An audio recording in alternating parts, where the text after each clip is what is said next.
Do your desires feel good to you when you think about them? That's a good thing, isn't it? That means you are not contradicting them with beliefs that are different. When you want it, but that desire is not as pleasant as when you want it and I want this thing I cannot have. Doesn't feel so good, does it? You ever heard yourself say, I felt better before I knew I wanted that, since I don't believe I can have it? We want you to know that there is nothing that is off limits to you, and that if in fact your life experience has brought you to a place that you have identified a desire for something, it's well along the way. By the time you are verbalizing that you want it, a lot of momentum has already happened.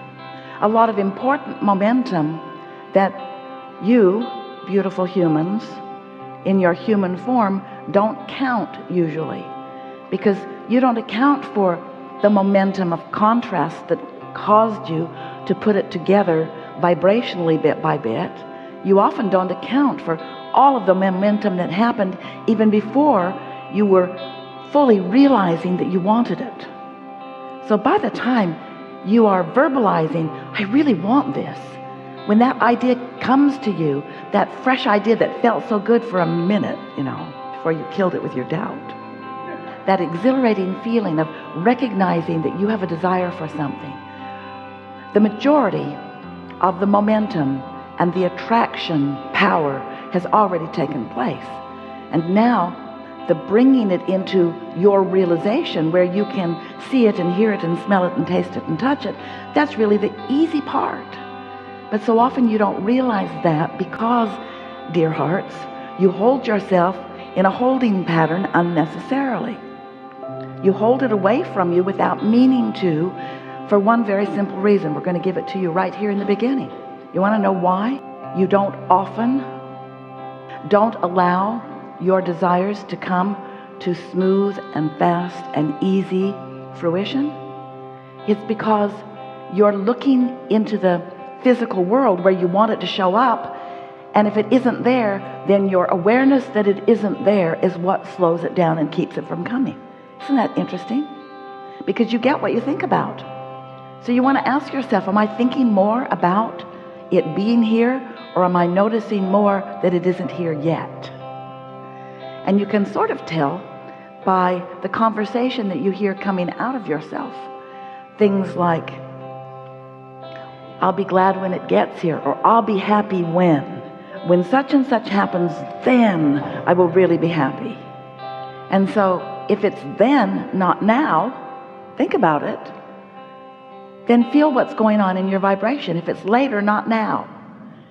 So sometimes you wonder when we talk like this, from our place of already knowing that it is, but you don't know that it is yet because you can't see it. So from your point of view, often it isn't.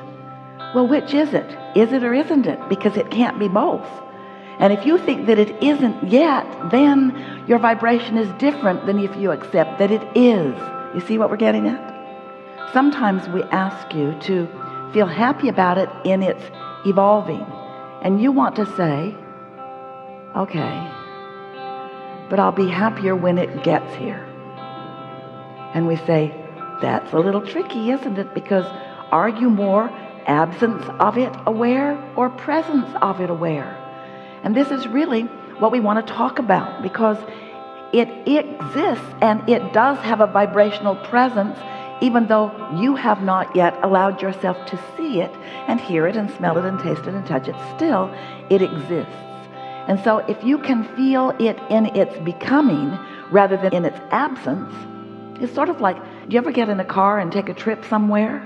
And for most of those many, many miles, you're not there yet. You're not there yet. But you're not driving along thinking about the absence of your destination. Usually. You're usually in the moment aware of where you are, yes? And so we would like to see you realizing the existence of your desires before they have manifested And if you can find a way to do that, then there are going to be two wonderful, predominant aspects to your life forevermore as you are here in this physical body. First is, many more of the things that you are wanting are going to be showing up faster. And next, you're going to be happy along the way, whether they're here quite yet or not. Have you ever had the experience of really looking forward to something? Maybe it's a vacation or a getting together with someone, an experience of some kind, usually. Really looking forward to it. And then it comes and goes, and then you're depressed because you were so looking forward to it. Well, that's the state of being we would like you to be chronically in. The state of being of looking forward, looking forward, looking forward. Anticipation is such a wonderful emotion, because when you are in happy anticipation, that means you are not blocking the unfolding in any way. In fact, you are encouraging it. Better said, you are allowing it with your vibrational frequency. You're allowing it through your positive expectation. One of our favorite words that Esther finds to describe things that we mean to say is the word expectation, because expectation includes both a desire and a belief. So when you have positive expectation about something, then it is happily unfolding and you're happy all along the way. If you could find a way to be more expectant of the things that you want, ooh, that's the sweet spot of life. When you in your physical body are approaching a subject, the subject that is in your current now, and you are approaching it in the same way that your inner being is approaching it, ooh, that's when you feel bliss or eagerness. That's when you feel love and appreciation. That means you are on the same emotional, vibrational wavelength. But if your inner being is looking at what you're looking at differently than you're looking at it, for example, if you're really mad at someone and your inner being never is, then the negative emotion that you feel is your indicator that there are some conflicting vibrations going on. And that, in fact, is what resistance is. And you are the only one who can introduce resistance into your experience. And when you introduce resistance into your experience, you slow down who you are and what you want. It really is as simple as that. So the short version of this explanation of you, the creator of your own experience, is get happy and stay there, and good things will come to you. We've enjoyed this interaction immensely. Go forth and ponder and practice. So when you realize that you can tell in every moment what you're doing, then you can begin to shift your vibration just a little bit. You know how when you're driving down the road, you drive? Esther loves driving. You're driving down the road, and a lot of momentum has happened before this moment. In other words, the roadways have been paved usually, and there are lanes that are defined usually, and you have an efficient machine that you are driving usually. So as you're moving down the road, if you begin to drift off into the grass, usually you do something about correcting that. And the more alert you are, the more effective, efficient you are at it. So when you drive, you usually stay in your lane, don't you?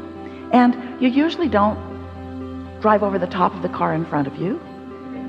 You usually don't try to occupy the same space with another vehicle at the same time.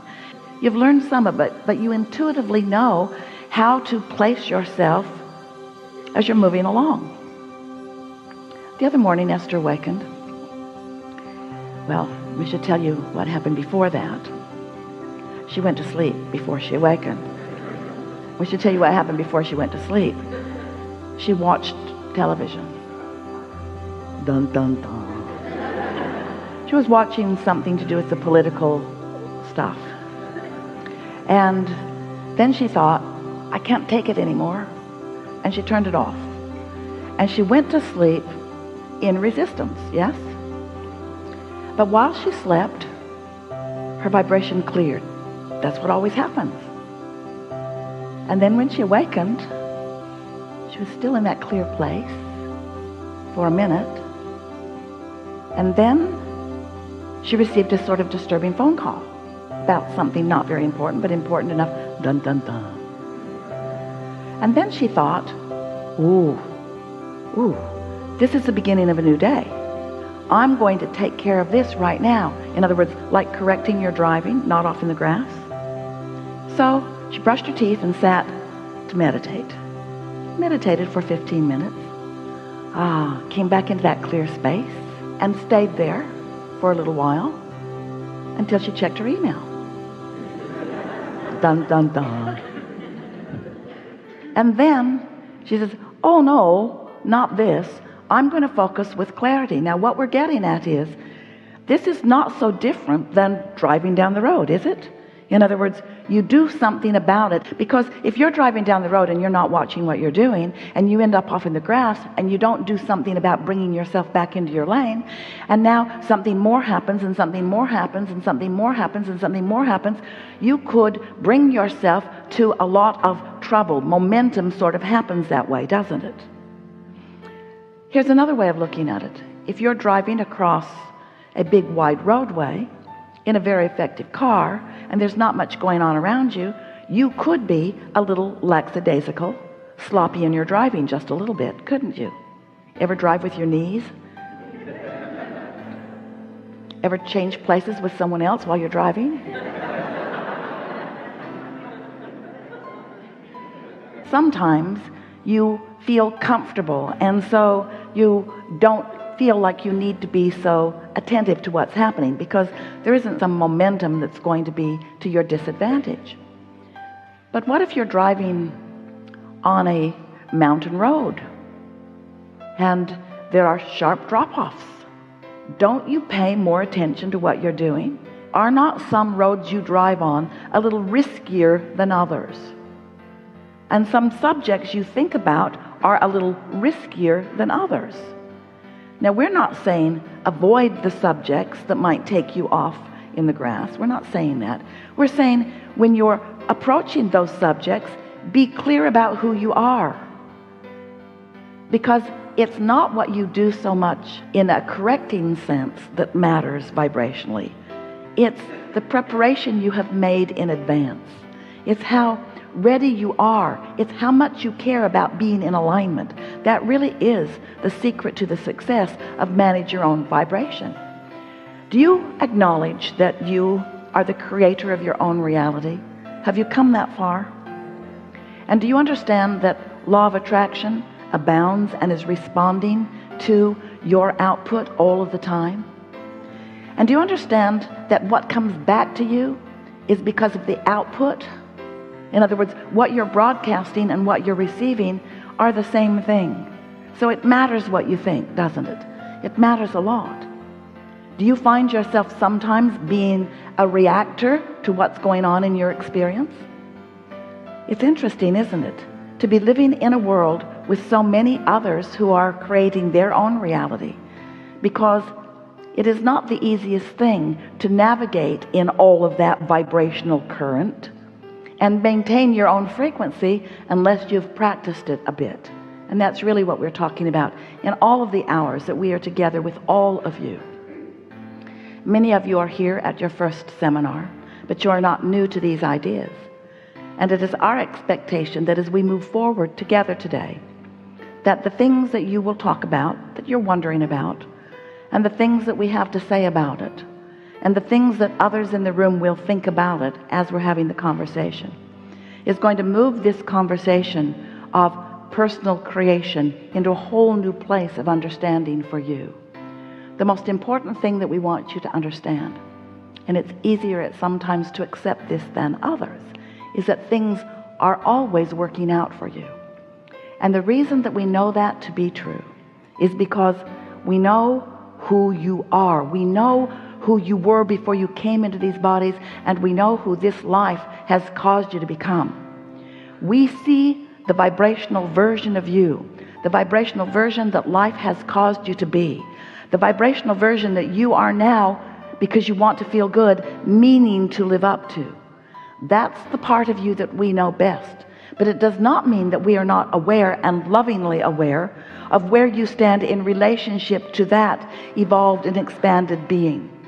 And if there is anything that we wish to convey to you in a way that you can really understand it, it's that you came into this body with great reason and purpose. And that purpose was for this joyful expansion. And that if in your physical body, right here and now, you're not allowing yourself to be that vibrational being that life has caused you to become, then you are less happy than you want to be. You are meant to feel exhilaration. You are meant to feel love.